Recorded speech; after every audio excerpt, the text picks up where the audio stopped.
En el siguiente sistema, determinar la aceleración con la que se mueve el bloque de 5 kilogramos. Rápidamente colocamos datos. La masa es 5 kilogramos. Parte del reposo, el ángulo del plano, representado por la letra griega alfa, es de 40 grados. El coeficiente de fricción de 0,9 y debemos determinar la aceleración.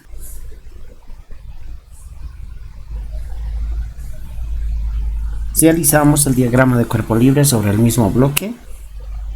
Este va a ser nuestro eje X, este va a ser el eje Y. Hay que recordar que cuando el plano es inclinado, el diagrama de cuerpo libre también debe ser inclinado. Perfectamente en línea recta para abajo, el peso, cuya fórmula es masa por gravedad.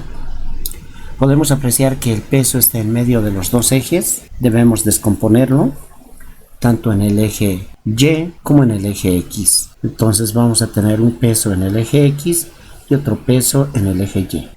Para descomponer necesitamos conocer dónde se repite el ángulo alfa.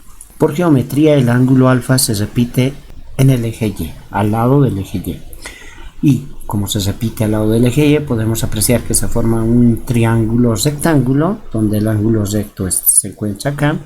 Por lo tanto, aplicando fórmulas trigonométricas, acá va a ser igual a la masa gravedad por el coseno del ángulo. Esa sería la componente del peso en el eje Y. Y en el eje X va a ser igual a la masa gravedad por el seno del ángulo.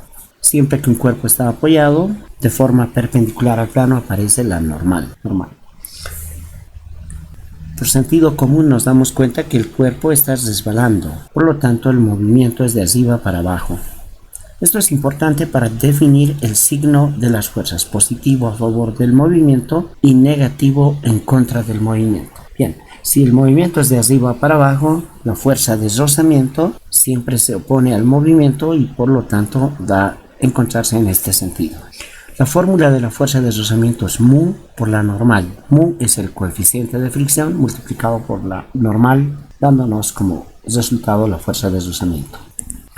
Estas son las 4 fuerzas que están actuando en este sistema. Pasamos al siguiente paso, que es la sumatoria de fuerzas en el eje X. Como hay movimiento, se coloca masa por aceleración. Las fuerzas que están a favor del movimiento son positivas y las que están en contra, negativas. A favor del movimiento, masa, gravedad, seno del ángulo. En contra, mu por la normal. No hay más fuerzas, se coloca masa por aceleración. Sumatoria de fuerzas en el eje Y igual a 0, porque en el eje Y no hay movimiento, por eso se coloca 0.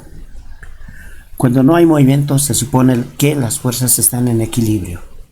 Por lo tanto, la normal va a ser igual al peso multiplicado por el coseno del ángulo.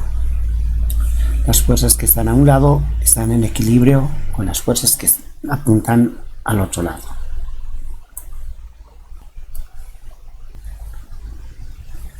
Nos vamos al último paso. Se llama matemática, que consiste en resolver las ecuaciones. Nos piden que determinemos la aceleración. La aceleración se encuentra en la ecuación 1 y para determinar la aceleración nos falta la normal. La normal se encuentra en la ecuación 2, así que en la ecuación 2 vamos a sustituir en la ecuación 1.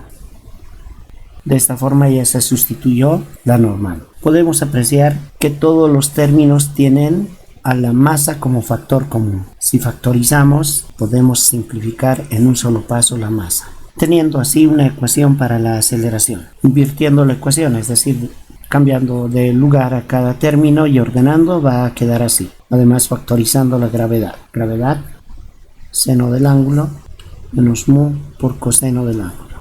Y ya está. Para un plano inclinado clásico como el de la figura, esta sería como la fórmula que nos ayuda a determinar la aceleración.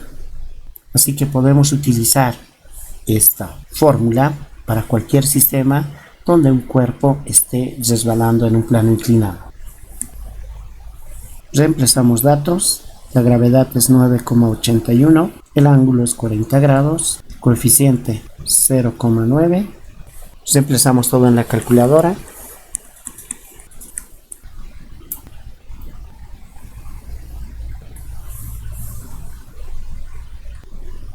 dándonos un resultado negativo 0,46. Redondeado a 2 decimales, metros por segundo al cuadrado.